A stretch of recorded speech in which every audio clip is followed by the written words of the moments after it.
In the kingdom of फूल, इसका हम 2 paragraph पढ़ाए थे, 2 नहीं एक ही पैराग्राफ पढ़ाए थे।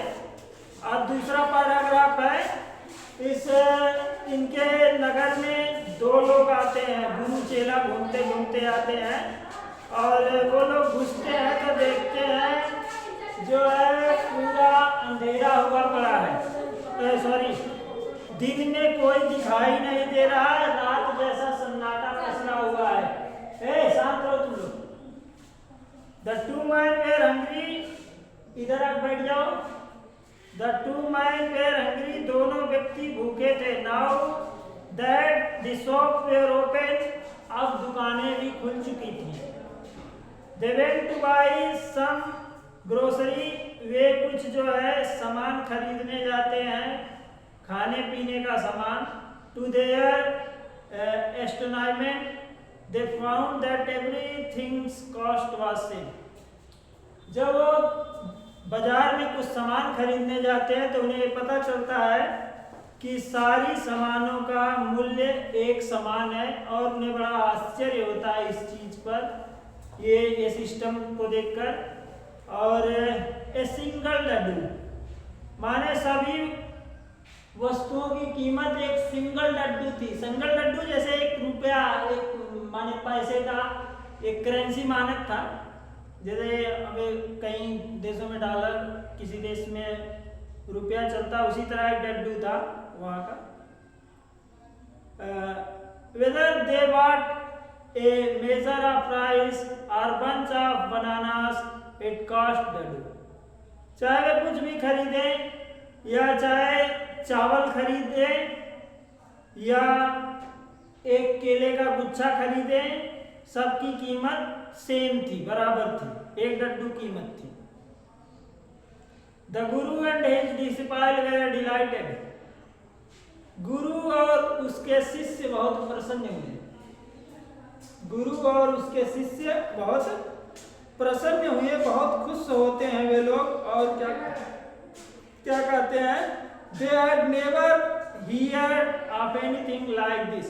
वे कभी इस तरह की बातें नहीं सुने थे। They could buy all the food they wanted for ₹1, और वे सारा जो है भोजन खरीद लिए 1 रुपए में। 1 रुपए में वो जितना भी भोजन खरीद सकते थे वे खरीदे और बहुत अधिक मात्रा में उन्हें भोजन प्राप्त हुआ।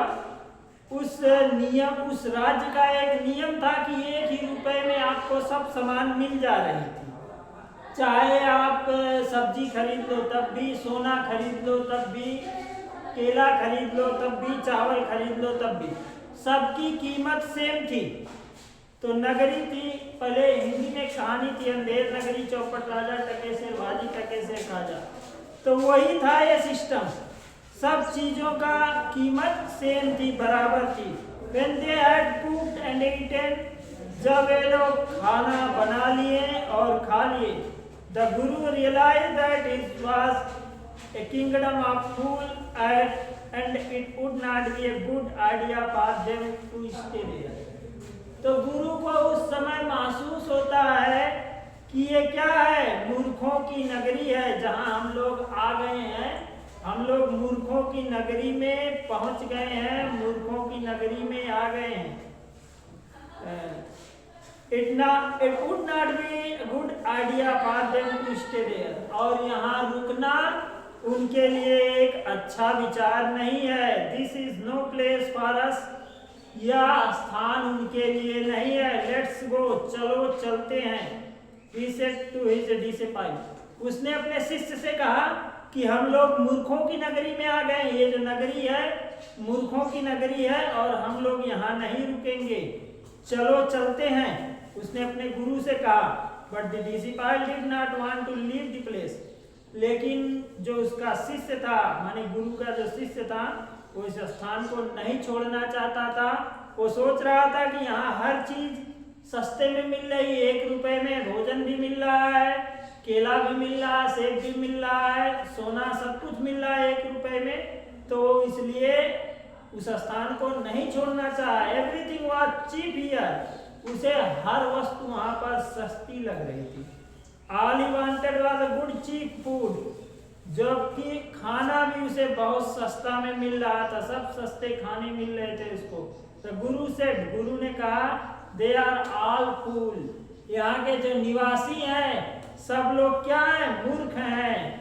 This would not last very long and would can not tell what they shall do to you next. कह रहा है ये तुम्हारा जो सिस्टम है ज्यादा दिन तक नहीं चलेगा और ये लोग कभी ना कभी तुम्हें मुसीबत में डाल सकते हैं। जो आप यहाँ रह रहे हो, आराम से खा पी रहे हो, ये बहुत दिन तक नहीं चलेगा। ये मूर्खों की नगरी है, मूर्खों का राज्य है। कभी ना कभी आप समस्या में घिर सकते हो, आप परेशान हो सकते हो। लेकिन शिष्य ने गुरु की एक बात भी ना मानी और वो उसी नगरी में पड़ा रहा, खा खा के खूब जो है मोटा होता गया। देखो, but the disciple would not listen to the guru wisdom, लेकिन उस शिष्य ने गुरु की बुद्धिमानी की बात नहीं सुनी। He wanted to stay, वह वहां रुकना चाहता था, वह वहां रुका। The Guru finally gave up and said, अंत में गुरु उसको छोड़ देते हैं और छोड़ के चले जाते हैं और कहते हैं तुम जो करना चाहो करो। Do what you want, I am going, माने तुम्हारी जो इच्छा है तुम वो करो, मैं तुम्हें छोड़कर जा रहा हूं। एंड लेफ्ट, और उसे छोड़कर चले जाते हैं।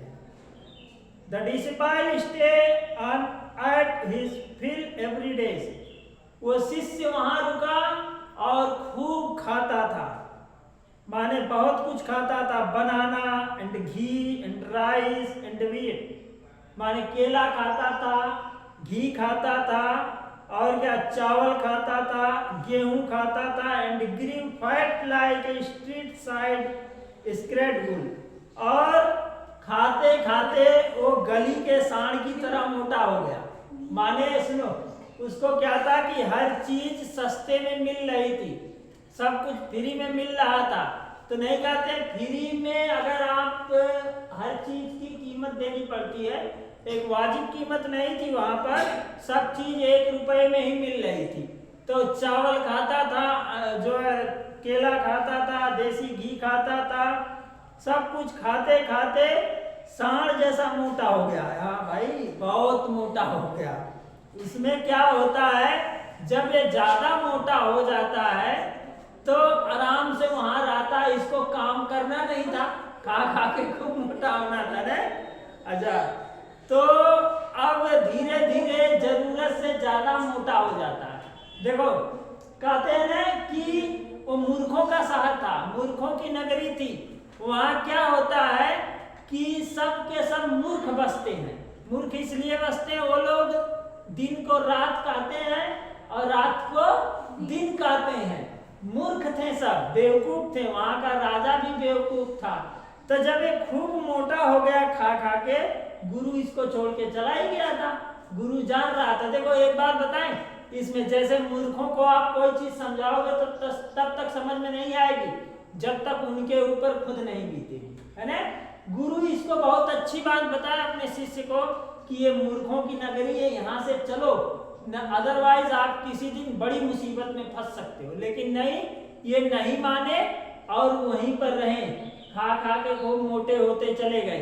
तो वहां होता क्या है लास्ट में, इस कहानी में, अभी बहुत बड़ी कहानी है लेकिन उसमें लास्ट में क्या होता है कि राजा एक व्यक्ति को फांसी दे रहा था और गुनाह उस आदमी का था, गुनाह किसी और का था। वो माने एक सर्कल चलता है, दीवार गिर जाती है, दीवार गिरने के बाद वो भिस्ती को बुलाता है, मिस्त्री को बुलाता है। हाँ, यही कहानी है ये। तो हाँ, वही कहानी है ये। तो अंत में वो क्या करता है कि वो आदमी थोड़ा पतला होता है, उसको जो है फंदा नहीं आता गले में, माने फंदा ज्यादा बड़ा हो गया था। तो राजा क्या कहता है, भाई जाओ ढूंढो पूरे राज्य में जो मोटा आदमी हो उसको पकड़ के लाओ, जिसके गले में फंदा फिट हो जाए, है ना। अब जाते हैं सिपाही, मोटू घूम ही रहे थे, अपना उनको पकड़ लाते हैं लोग, अब पकड़ के उनके गले में फंदा डाल देते हैं। तो क्यों, उनकी सजा, उनका मतलब उनका कसूर यही और इसलिए उनके गले में फंदा डाल दे, तब उनको अपने गुरुजी की याद आती है। समझ रहे हैं ना?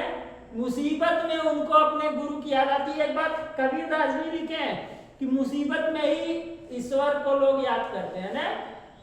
उन्हीं सुख में दुख में सुमिरन सब करे, सुख में करे न कोई, और जो दुख में सुमिरन करे तो जो सुख में सुमिरन करे तो दुख काहे को।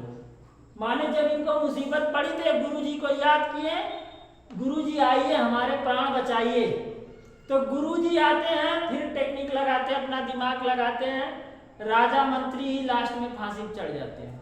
ये कहानी और है, उसमें आगे बताएंगे हम। चलो ठीक है, बंद कर दो।